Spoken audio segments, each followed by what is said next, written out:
దైవ సంబంధంగా ప్రార్థన అనుభవాలు కలిగి ఉండడానికి ఒక మంచి విషయాలను మనం జ్ఞాపకం చేసుకుంటూ ఉండాలి. ముఖ్యంగా ప్రార్థన అంటే మనకు తెలిసిన నిర్వచనం ఏమిటి? ప్రార్థన అంటే దేవునితో మాట్లాడుట. దేవుడు మరి మనతో ఎట్లా మాట్లాడతాడు? వాక్యము చేత. ఇది మనకు తెలిసింది కదా. దేవునితో మనం ఎట్లా మాట్లాడాలి? ఎలా మాట్లాడుతాం? దేంతో మాట్లాడతాం? మీరు మాట్లాడండి నోరు తెరిచి. ప్రార్థన ద్వారానే. అంటే ప్రార్థన ద్వారా దేవునితో మనం మాట్లాడుతున్నామని తెలుసు. అయితే మాట్లాడుతున్న సందర్భాలు మనం ఎక్కడున్నాం? ఓకే, దేవుని సన్నిధిలోనే ఉన్నాం. దేవుని సన్నిధి ఎక్కడుంది? భూమి మీదే ఉంది. ఆయన ఎక్కడున్నారు? దేవుడు ఎక్కడున్నాడు? ఎక్కడున్నాడండి? పరలోకంలో. పరలోకంలో ఆయన ఉన్నాడు, భూమి మీదేమో మనం ఉన్నాం. మనం మాట్లాడుతున్న మాట లేదంటే ప్రార్థన దేవుడు వింటున్నాడా? వింటలేదా? వింటున్నాడు కదా. ఇప్పుడు దేవునితో మాట్లాడడానికి ప్రారంభం నుండి ఆలోచిస్తే చిన్న చిన్న అడుగులు వేసుకుంటూ ఒక్కొక్కటిగా ఆలోచిస్తూ ప్రయాణం చేసుకుంటూ దేవునితో మాట్లాడడం అలవాటైంది. ఒక చిన్న బిడ్డ ప్రార్థన చేయాలంటే ఎలా చేస్తుంది? మన సండే స్కూల్ బిడ్డలు ఎవరైనా ప్రార్థించి మనకు ఏమేం చేస్తారు? వీళ్ళు మా జానన్నని దీవించు, మా అంకుల్ గారిని దీవించు, మాకు పేదన బాగా వచ్చేయాలి, పాటలు బాగా పాడేయాలి అనే కదా చేస్తారు వాళ్ళు పిల్లలు. అంతే, ఇంకేమైనా చేస్తారా? పెద్దవాళ్ళకి ఇచ్చామనుకోండి, వాళ్ళలో చేస్తారు, నాకు బాగా ఆరోగ్యం ఇచ్చేయాలి, నువ్వు నాకు ఆరోగ్యం ఇచ్చేస్తే నేను ఎక్కడెక్కడో తిరుగుతూ ఉంటాను, అంతే కదా. నాకు ఇంట్లో బాగుండాలి, ఒంట్లో బాగుండాలి, బలమెట్టాలి. ఆమె భాషలో అలా చేసింది, కానీ మనం చేసేది కూడా అదే, కొంచెం మారుస్తాం అంతే. మనం చేసేది కూడా అదే కదా. ప్రభా నాకు ఆరోగ్యం అంటే బలమెట్టాలి, అంతే కదా. జివ్వెట్టాలంటే మంచి హుషారుగా ఉండాలి, మనం కోరుకునేది అదే కదా. భాష మారింది అంతే. అంటే ఏదేమైనా ప్రార్థన అనుభవాలలో మనము ప్రాథమిక స్థాయిలో ఉండిపోయాం అన్నమాట. ప్రాథమిక స్థాయి అంటే తెలుసా? తెలిస్తే తెలుస్తుందని చెప్పండి. మరి తెలియదు కదా. ప్రాథమిక స్థాయి అంటే ప్రారంభం. చిన్నపిల్లలు చూడండి, వెళ్ళేటప్పుడు ముందు ఎలా మొదలెడతారు? చేతి ఎలా మొదలెడతారు? అక్షరాల దగ్గర నుంచి స్టార్ట్ చేస్తారు కదా. అక్షరాల నుంచి ప్రారంభించిన విద్యాభ్యాసం లేదంటే చదువు ఎక్కడి దాకా వెళ్తారు వీళ్ళు? అలాగా అంటే 10th క్లాస్కి వచ్చినా కూడా ఆలు రాస్తారా? ఆలు రాసేటువంటి సమయం దాటిపోయింది. అక్కడికి వెళ్ళేటప్పటికి పెద్ద పెద్ద క్వశ్చన్లు ఉంటాయి, పారాగ్రాఫ్లు ఉంటాయి కదా. అంతేనా? ఉంటాయా? అంటే ఏమవుతుందన్నమాట, వారి చదువులో ఎదుగుదల ప్రారంభ దశను దాటుకుని అంచెలంచెలుగా వాళ్ళు ఎదుగుతున్నారు. అర్థం చేసుకోవాలి ఎందుకు మాటలు చెప్తున్నాను. అలాగే ప్రభువును అంగీకరించినటువంటి ఒక మంచి విశ్వాసి సేవకుడు ఎవరైనా అంచెలంచెలుగా ఎదుగుటలో చిన్న చిన్న విషయాల దగ్గర నుండి కూడా ఎదగాలి. చూడండి, మనకి 10 సంవత్సరాలైనా 20 సంవత్సరాలైనా ఆఖరికి 50 సంవత్సరాలు వచ్చినా ఒకే ప్రార్థన చేసేవాళ్ళు ఉన్నారు. మనం ఎక్కడికన్నా వెళ్ళినా కూడా ఆ మాటలు మనం మనిషిని చూడకపోయినా కానీ ఆ ప్రార్థన స్వరాలు వింటున్నప్పుడు పలానా ఆవిడ ప్రార్థన చేస్తుంది, పలానా ఆయన ప్రార్థన చేస్తుంది మనకు తెలిసిపోయింది. ఎలా తెలిసిపోయింది? ఆ పదాల ఉచ్చారణ. అంటే 10 సంవత్సరాల క్రితం ఏ పదాలైతే పలికిందో, చేతి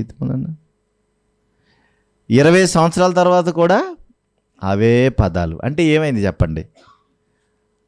ఆలో నుండి ప్రారంభించి మళ్ళీ ఎక్కడి దాకా వెళ్ళి ఎదిగాడు? ఏమీ ఎదగల. అక్కడ కూడా మరలా అలా వస్తున్నాయి. పిల్లలు మనం అర్థం చేసుకోవాల్సింది ఏంటంటే, దైవికమైన అనుభవ లోతుల్లోనికి మనం వెళుతూ ఉండాలి. చిన్నప్పుడు ఉండేటువంటి స్థితి వేరు, కొంచెం ఎదిగిన తర్వాత ఉండే స్థితి వేరు, వయసు వచ్చిన బిడ్డ పరిస్థితి వేరు, పెళ్ళయి కాస్త పిల్లలు పుట్టినటువంటి పరిస్థితి వేరు, ఆ తర్వాత వృద్ధాప్య దశకు వచ్చి, వృద్ధాప్య దశ అంటే ముసలి వయసు వచ్చే స్థితి వేరు. మీరు ఇప్పుడు అర్థం చేసుకోవాలి. చిన్నప్పుడు ఎలా ఉంటాడు? ఇప్పుడు మన పిల్లోడిని చూస్తే, ఇప్పుడు మన వాత్సల్యం చూసామనుకోండి, ఎలా ఉంది? ముద్దుగా బొద్దుగా ఆడుతుంది, ఏదో చక్కగా ఉంది. ఇంకొంచెం ఎదిగేటప్పటికి ఇంకొంచెం బాగుంటుంది కదా.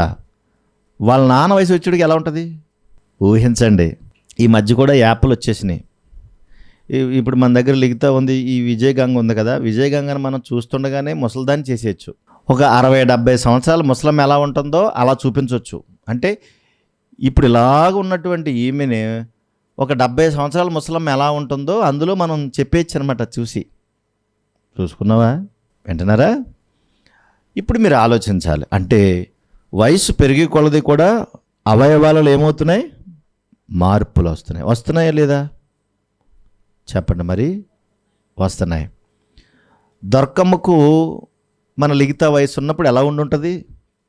రెండరావు రే అన్నట్టు ఉండేదేమో నేను అనుకుంటున్నాను. అలాగే మరి ఏం దొరకమ్మ గారు అంతే కదా, ఏమన్నా సరే రండిరా ఏట్రా అన్నట్టుగా ఉండుంటుంది ఆమె ఆ వయసును బట్టి. ఇప్పుడు మనం అన్నిట్లోనూ ఎదుగుదల కనబడుతుంది, భలే విచిత్రం కదా అది. ఎలా అంటే వయసులో ఎదుగుదల కనిపిస్తుంది, మన ఇంట్లో ఉన్న వస్తువుల్లో ఎదుగుదల కనిపిస్తుంది, మనం చేసే పనుల్లో కూడా ఎదుగుదల కనిపిస్తుంది. ఎక్కడ ఇది లోపిస్తుందంటే ఆత్మీయమైన, ఆధ్యాత్మికమైన, దైవ సంబంధమైన పనుల్లో మాత్రం ఈ ఎదుగుదల కనబట్టలేదు. అందుకే అందులో ప్రధానమైనది ఏంటంటే వాక్యము చదువుటయందు, ప్రార్థన చేయుటయందు. ఈ రెండు కూడా క్రైస్తవ జీవితానికి చాలా ప్రాముఖ్యమైనవి. ఇప్పుడు ఈ ఎదుగుదల మన ప్రార్థనలో కనిపిస్తుందా? మరి మన ప్రార్థనలో కనిపిస్తుందా? రోజు రోజుకి అన్నీ ఎదుగుతున్నాయి, కానీ దేవునితో మాట్లాడే విధానం ఎదగట్లా, అక్కడే ఉండిపోతుంది. 10 సంవత్సరాల తర్వాత కూడా అమ్మా ప్రార్థన చేయంటే 10 సంవత్సరాల క్రితం ఏ ప్రార్థన వస్తుంది? అదే ప్రార్థన వస్తుంది. తేడా ఎక్కడుందబ్బా? ఎదుగుదల లేదు. ఎదుగుదల లేకపోతే దేవునికి ఎలా దగ్గరగా అవ్వగలుగుతాం కదా? ఎదుగుదల ఉండాలి వద్దా? దేవునిని ప్రేమించుటలో, దేవునిని ప్రార్థించుటలో ఈ ఎదుగుదల చాలా ప్రాముఖ్యమైంది. ఓకేనా? పౌలు గారిని దేవుడు ఎన్నుకున్నప్పుడు ప్రారంభంలో ఏం చెప్పాడు ఆయన? పౌలు గారి గురించి దేవుడు ఏమని చెప్పాడు? అననీయ ప్రవక్తను పంపించినప్పుడు, ఇతడు నేను ఎన్నుకొనిన సాధనం, నా కొరకు ఎలా బ్రతకాలి ఇతనికి నేను నేర్పుతాను అన్నాడు. ఆ తర్వాత పౌలు గారు నెమ్మదిగా పరిచర్య చేసుకుంటూ, ప్రార్థన చేసుకుంటూ వెళ్ళిపోయాడు.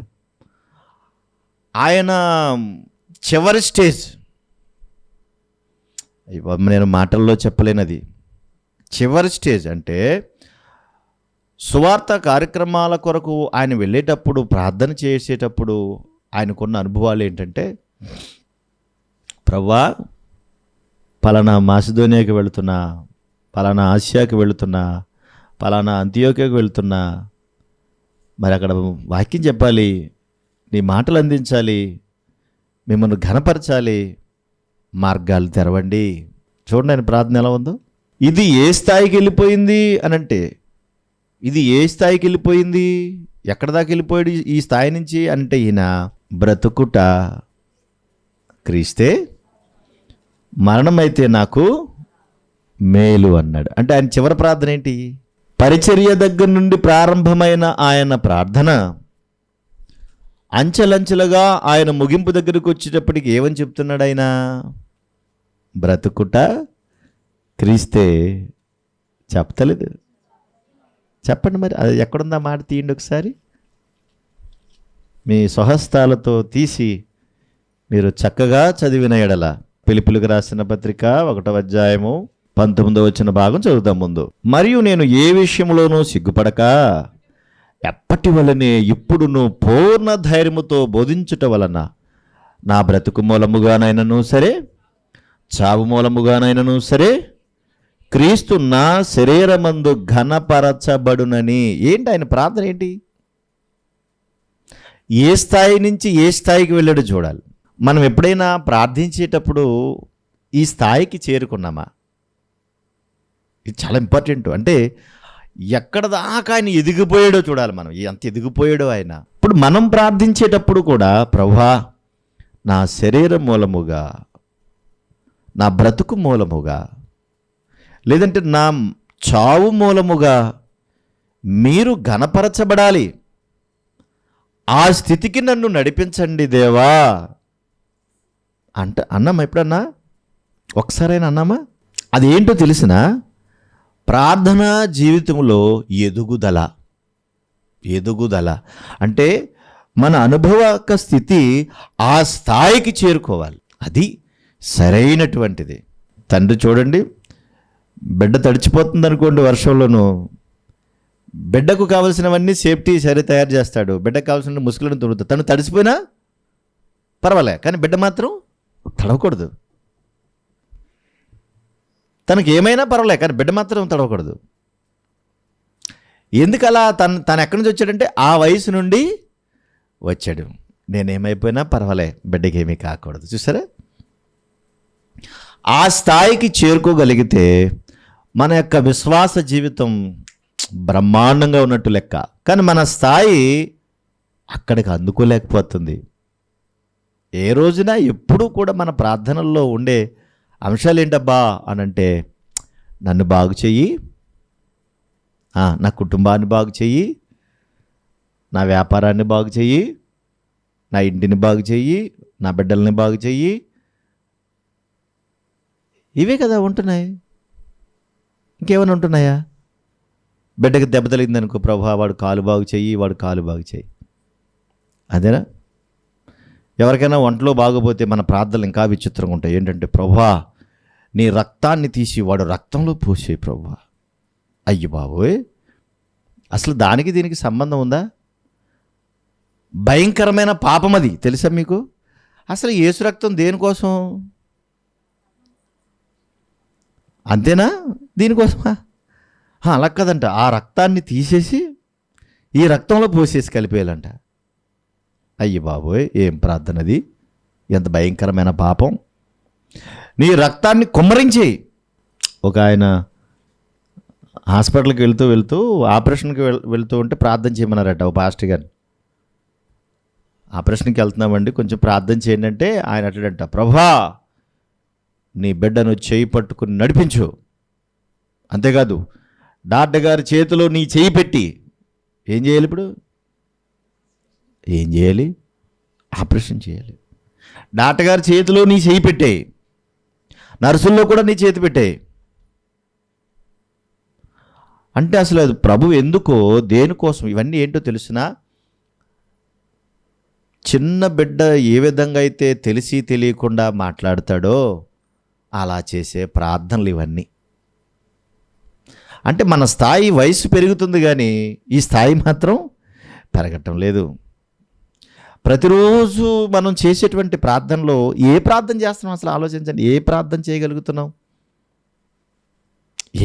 చేయగలుగుతున్నాం? ప్రభువా నా మరణమైనా సరే, నా దేహమైనా సరే, అది ఏమైనా కానీ నిన్ను ఘనపరిచేటట్టుగా ఉండాలి. పౌలు గారి యొక్క ఆ ప్రార్థన చూసిన 21లో, నా మట్టుకైతే బ్రతుకుట క్రీస్తే, చావైతే నాకు లాభం అన్నాడు. అంటే ఎన్నిసార్లు ఈ చదువుకుని ఉంటాం మనము. ఆయన స్థాయి చూడండి ఏ స్థాయికి వెళ్ళిపోయిందో. అసలు అది తలుచుకుంటేనే ఎంతో అద్భుతంగా ఉన్నట్టు కనబడుతుంది నాకైతే. కనుక మన జీవిత యొక్క దినాలలో, మన అనుభవాలలో, ప్రార్థన అనుభవాలలో ఎదగాలి. చిన్ని ప్రార్థనలు చేసుకుంటూ వాటిలోనే ఉంటూ అక్కడే ఉండిపోతూ ఆ గీత చెరపకుండా దాటకుండా అక్కడే ఉండిపోతే మన ఎదుగుదల ఏముంటుంది? ఇప్పుడు మీరు ఆలోచించాలి. ఇప్పుడు మణిపూర్లో ఉన్నటువంటి పరిస్థితులు చూడండి. ఇప్పుడు వాళ్ళు ఏమని ప్రార్థన చేస్తారు? మణిపూర్లోనే, హిమాచల్ ప్రదేశ్లోనే, ఇంకా చాలా చోట్ల జరుగుతున్నాయి. కొన్ని కనబడుతున్నాయి, కొన్ని కనబడట్లేదు. అంతే. నేను అనుకున్నది వేరే, దేవుడిచ్చింది వేరే. కనుక ఇది మనం అర్థం చేసుకోవాలి. తన చిత్తానుసారముగా మనము ఎదగడానికి దేవుడు ఏ స్థాయికైతే తీసుకుని వెళ్తున్నాడో ఆ స్థాయికి వెళ్ళిపోవాలి. ఆ తర్వాత మనం చూస్తే అపోస్తలులు కానీ మిగతా జనాభా కానీ మీరు చూడండి, అసలు ఎక్కడైనా వాళ్ళు ప్రభువా మమ్మను కాపాడండి, మమ్మల్ని రక్షించండి, మమ్మల్ని బతికించండి అన్నట్టుగా ఉందా? చూడండి, అసలు ఎక్కడైనా ఉందా? అపోస్తలులు ఎక్కడైనా ప్రార్థన చేశారా?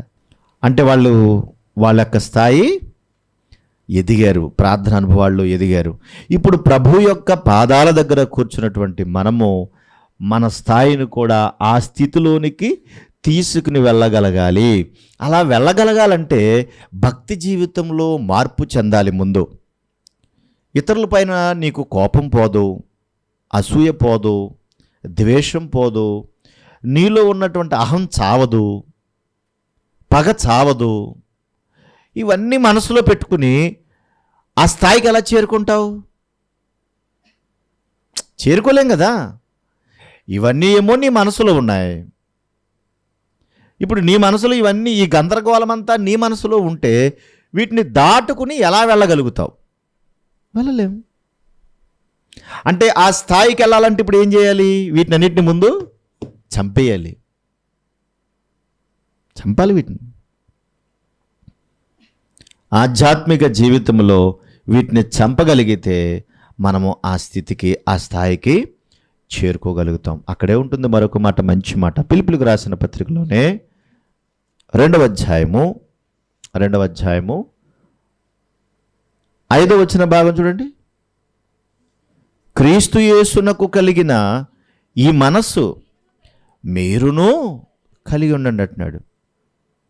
క్రీస్తు యేసునకు కలిగిన ఈ మనస్సు మీరు కలిగి ఉండంటే, అంటే ఆ ఉన్నతమైన స్థాయికి చేరుకోవడానికి ఉత్తినే చేరుకోం. క్రీస్తు యొక్క మనస్సు మన లోపలికి రావాలి.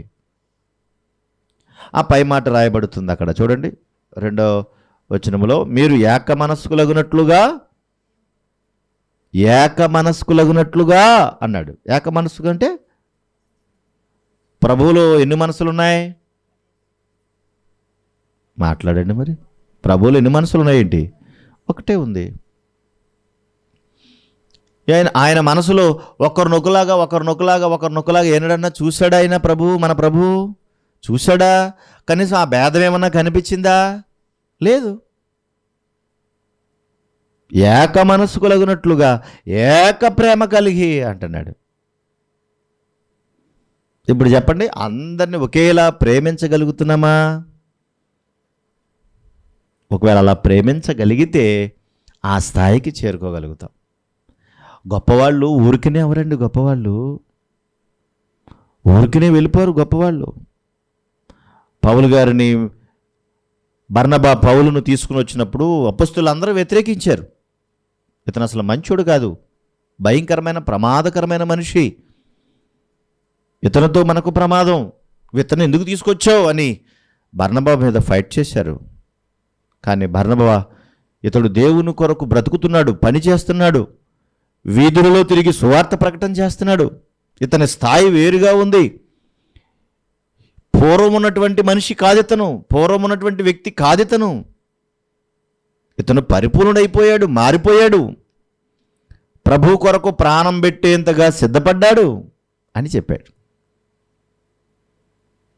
ఆ తర్వాత అపోస్తలులందరూ పేతురుతో సహా అందరూ ఒప్పుకున్నారు, ఆహ్వానించారు.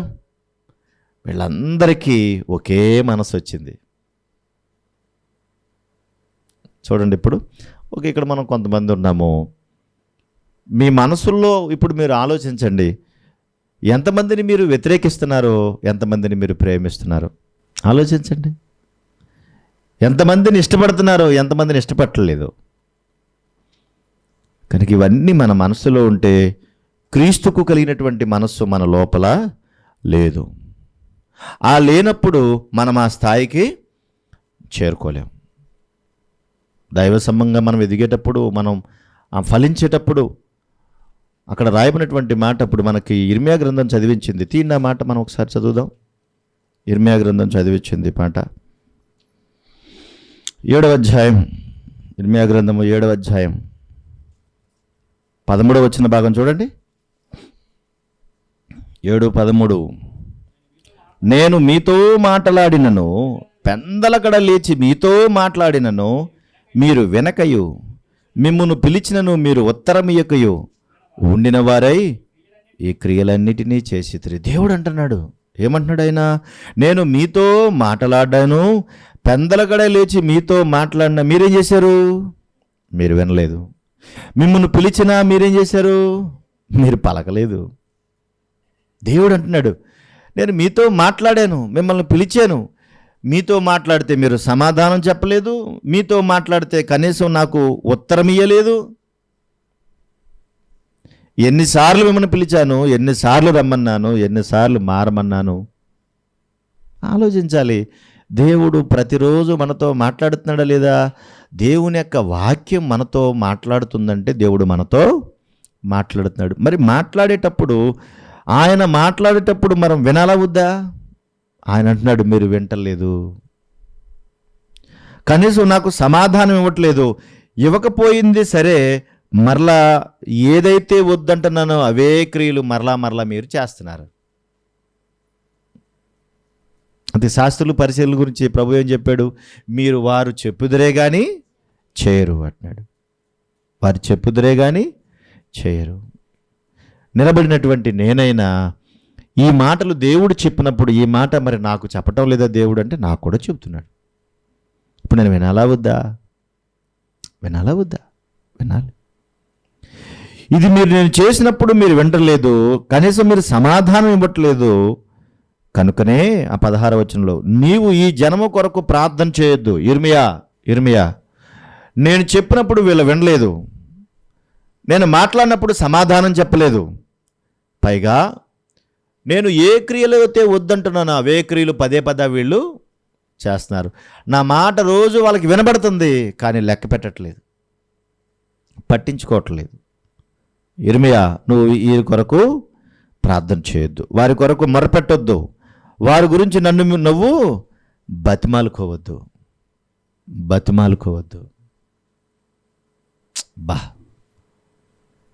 అంటే ఆ ఉన్నతమైన స్థాయికి చేరుకోలేక ఎక్కడ వేసిన గొంగలు అక్కడే అన్నట్టు అక్కడే ఉండిపోయి అక్కడే బ్రతుకుతున్నారండి వీళ్ళందరూ. మరి మనం అలా ఉంటేనో చెప్పండి, మనం అలా ఉంటేనో దేవుడేమనుకోవాలి?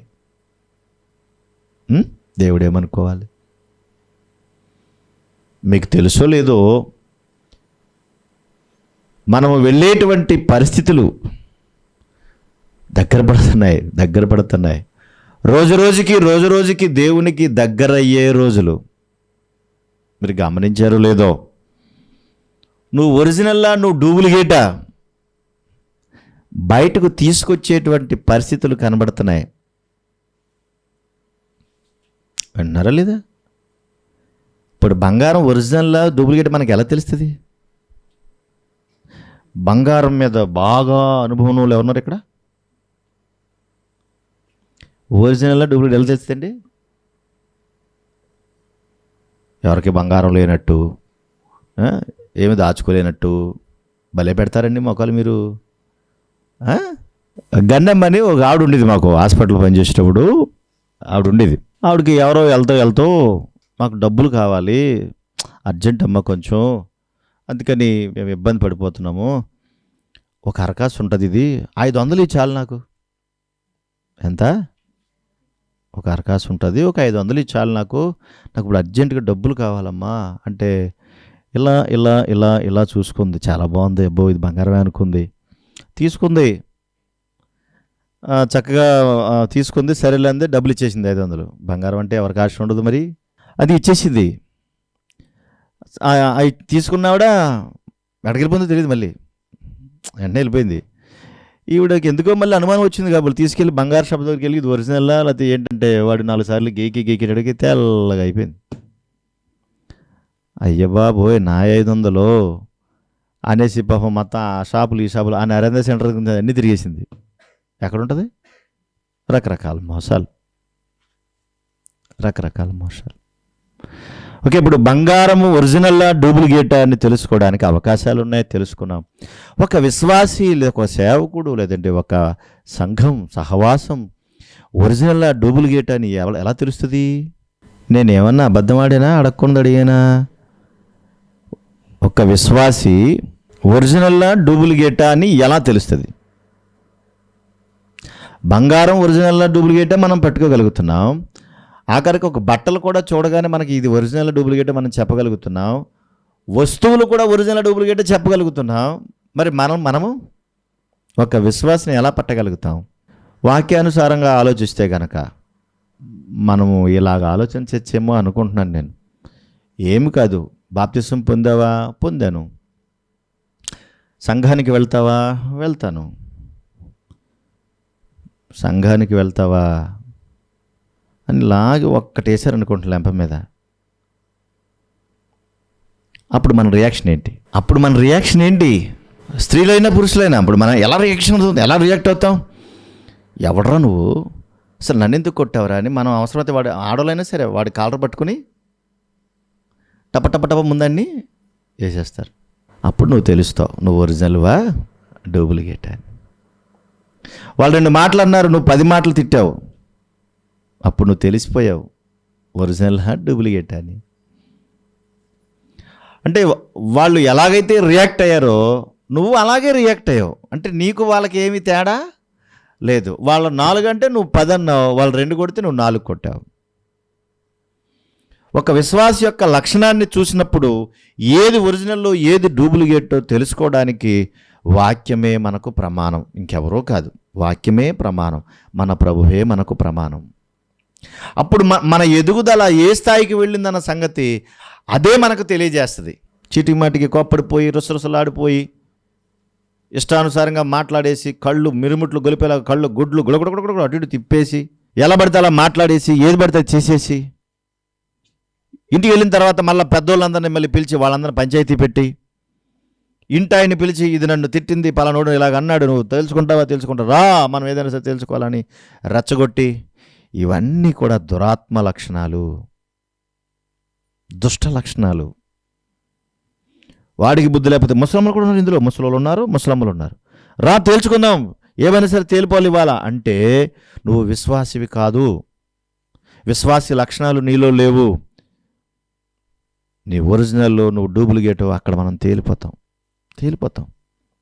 అందుకే ఎదగాల్సినటువంటి స్థితికి దేవుడు నడిపిస్తూ ఉంటే ఆయన అంటున్నాడు, క్రీస్తు యేసునకు కలిగిన ఈ మనస్సు మీరును కలిగి ఉండండి. అంటే ఆ ప్రేమ, ఆ ఏక మనస్సు, ఏక ప్రేమ, ఆ స్థితిలోనికి మీరు వెళ్ళాలి అని చెప్తున్నాడు. అంతేకాదు, ఇదిగో ఈ జనము కొరకు నువ్వు ప్రార్థన చేయొద్దు ఇర్మియా అని అంటున్నాడంటే వాళ్ళలో ఉన్నటువంటి స్థితి అంతా కూడా దౌర్భాగ్యకరమైనది, లోక సంబంధమైనది.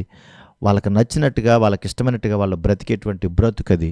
పేరుకు మాత్రం విశ్వాసి.